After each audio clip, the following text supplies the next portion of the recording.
Welcome to Massive Beers. My name is Matt. We do the beer stuff here. Firestone Walker up in this piece. 2025 Parabola. I love this beer.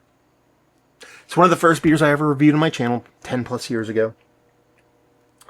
I've reviewed it a couple times in different iterations over the years. More recently, I think it was about a year and a half, 2 years ago, I reviewed the 2023 version. That one left me a little bit wanting, to be perfectly honest with you. Still really, really good. It just lacked that punch from what I remember Parabola being. But I saw this on a shelf, and honestly, it's very, very rare in my area to see Firestone Walker barrel-aged stuff in the year that it's released. Like, typically if it's 2025, I'll see 2024 or 2023, yada yada. And we're in 2025, and this is 2025, so I picked it up. We'll go back, we'll revisit it yet again, and see where the sucker lands. The box still exists. $10 a bottle.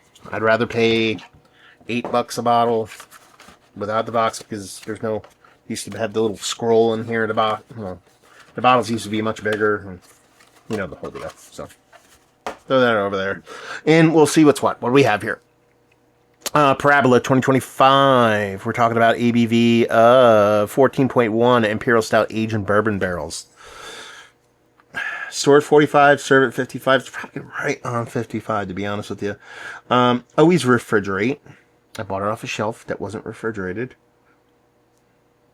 That's all we got. Yeah, here we go. Bottle opener. Right in front of my face. So yeah. Slide this over. So I don't knock it over. I like that hiss. I like that hiss. Oh, we have story time. Beer Before Glory. I think they've done that before. Ring the bell. So let's give this a pour and see where we end up. Let's get aggressive on that pour. Label-wise, I mean, like, that is... I've talked about my love of Firestone Walker labels. Something about them just tickle me pink, and this one is no different. I gotta sneeze, but I don't want to sneeze. Oh, man, look at that. I'll leave that in. Anyway, man, that looks absolutely fantastic. That head looks so delectable on that sucker. It has this soft kind of creaminess to it that just makes it just look the part of something that's going to be killer. And dark as dark can be. I could hold this up to light. I ain't getting anything through that sucker. So you're talking about a 14% barrel-aged Imperial Stout with a beautiful head on it. I mean, what is that? You know, well, that's what I like my coffee to look like. I haven't pulled that one out in a hot minute. Yeah, just that nice kind of dark roast coffee with a little bit of cream in it. Done. Done. We're off to a very good start. Give it a whirl. Let's give it a nose.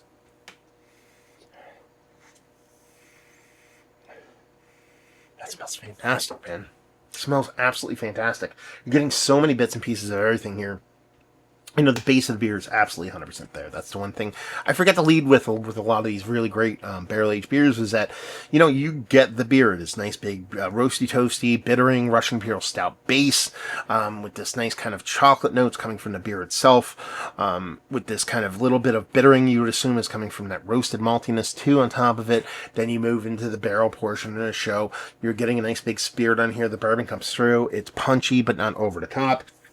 Maybe the slightest touch of a little bit of alcohol heat to it on the nose. Good thing you're talking about a 14+% ABV stout. You kind of want that. And then you get this nice kind of barrel component. Big, huge vanilla notes on this. Vanilla coconut vibes. Not like Sukaba love a coconut, but you're definitely getting that in there. And it's nice kind of chocolatey. It's probably a bit of the beer, a bit of the barrel, but it's chocolatey, kind of toasty, barrel char kind of thing going on for it. So it has all the components. But here's the kicker. And I think if you go back and watch my 2023 review, I might talk... I didn't watch it, but I'm assuming I might be saying a lot of the same things. It's how those components come together in the taste. It's not so much that the spirit is great and the beer is great. And it has to be cohesive. I've reviewed 2023 and 2024. I'm reviewing 2025 and 2025. A lot of times time will help meld those flavors together. We don't have that. We don't have that luxury here. This is straight out the chute. Is it good or is it not? Which kind of piqued my interest. Reason picking it up. So let's give it a whirl. Let's give it a taste. Cheers, y'all.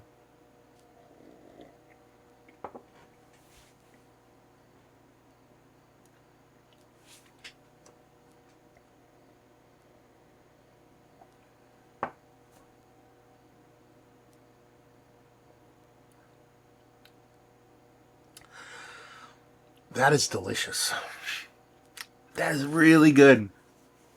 Oh, man. Spoiler alert. At the end of this, I typically talk about Mount Rushmore status. Knee-jerk reaction. Unless something changes, it's just going to be on the outside looking in. Spoiler alert. I just want to preface it with that because it's really, really good. But I think that time actually might play a part in this. I really, really do. It is cohesive. A lot of these parts are working together. There is just this, and I think I talked about this in a previous one. I really do. I think there is a lack of sweetness to this.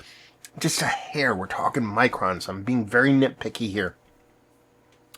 But I think there's maybe it's not even a lack of bittering or a lack of sweetness, but maybe a elevated bittering on this. I think you're getting a decent amount of bittering hops in here. I think you're getting decent roasted malt bittering, kind of astringency. And then on top of that, I think you're getting a little extra kind of barrel charriness to it. And I think it's just leaning a little bit into the bittering side a little bit more than I want. Listen, anytime stuff comes off with a decent bittering on a big barrel aged stout, I usually am kind of gaga for that. But it is a 14% bourbon barrel aged Imperial stout. I want a little bit of that dollop of extra sweetness on there. And it's just this far away from being there. It's worthy of Mount Rushmore status, I should say that. But the way it sits right now, I think it might be just on the outside. And we're talking if there's 7 heads on a Mount Rushmore, 10 heads, something like that. It's on there. It just, we can only fit the 4, so this one's on the outside looking in. But it's where the time comes on in this one, because I think you can have a little bit of sweetness kind of build with this, with that tempering, just a hair of that bitterness. I think this, in a year or so, you drink this in 2026, 2027, I think it's a little bit different of a story. So, but let's not guess this beer into existence. Let's talk about how it drinks actually. Now, you'd be hard-pressed to find a better mouthfeel in a barrel-aged 14% Imperial Stout. Bar none. Mouthfeel in this is bonkers. Absolutely 100% bonkers good. And that sets the stage for everything else. Because you have this kind of slightly effervescent, decent mouthfeel. It's not going to be confused with ultra thick, but it's not going to be confused with thin by any stretch of imagination. And just comes off with this beautiful, it's just a pleasure to drink.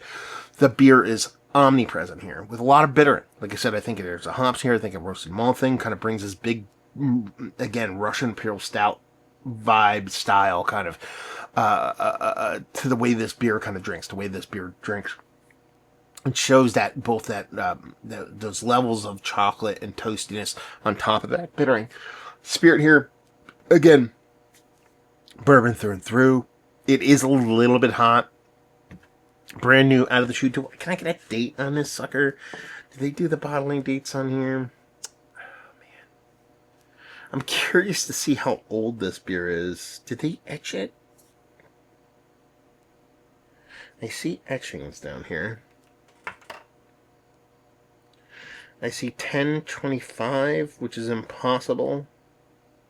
Or is that 1825? Regardless, it can't be from the future. I'm curious when you can go in their social medias probably and figure that out quite easily. I don't think it'll actually be on the carton, to be sure. I didn't read story time on the back here. I apologize. But, if it's actually bottled and sent out in 2025, max, it's 5 months old. But it has this kind of little bit of singe of hotness, but not anything uncomfortable by any stretch of imagination. Don't mind that. 14% barrel aged beer. And really is a lot of barrel character here. The vanilla, that dollop of coconut, and that barrel char. that adds to that bittering portion of the show is definitely there. This is fantastic stuff. Like I said, just outside looking in when it comes to Mount Rushmore status for this guy. In the grand scheme of things, very, very tasty. And again, not going back and watching that older, 2-year-old Parabola review, I feel like this just knee-jerk based off of the echo of memory. This one is more pleasurable to me based off of that other one. So, variance, time, everything changes. But the one thing I think that hasn't changed is Mount Rushmore status when it comes to barrel age programs in the United States. And I think Firestone Walker's still up there. I think they are Mount Rushmore status. Their consistency across the board. I forget which last barrel age beer I reviewed from them. It was like a double barrel DBA. It was a DBA. I forget. It was basically their English brown ale or whatever. It was bonkers good. I mean, they're just so great at barreling beers. I mean, they're great at beers in general. They send me, hazies, and they did a really great collaboration with Russian River on Stevo pills or something. It was absolutely fantastic. So they know what they're doing when it comes to beer. But their barrel age program is very much up there in the upper echelon of barrel age programs in the United States, especially when you talk about their availability and their reach. Rarely have I met somebody who can't get their beers. So kudos to them for being able to provide that access and just say, yeah, Parabola, I love you. I'm glad you're back in my life. It's only been a year or two, but still, glad you're here. So there you go. I'm not sure what else you want me to say other than, Mount Rushmore status, outside looking in, more opposition than its availability or its ability to reach those Mount Rushmore heights. A year or two in this bottle, I think we're talking about something a bit different. So if you're seeing this beer on a shelf in 2026, 27, 28, I would pick this up without zero hesitation, especially at a sub $10 price point. I think at that point, no brainer. Value and availability, like I said, off the shelf, $10, and leave you with if you like what you like this, if you like barrel aged Imperial stouts that run a bit bittering. I dig that. Like I said, in a perfect world, this would have a touch more sweetness, but if you dig that, you will dig this.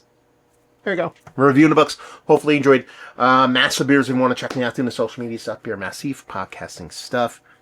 Firestone Walker, have you been to the brewery? Have you had their beers? Have you had this particular iteration of Parabola? All that fun stuff down there.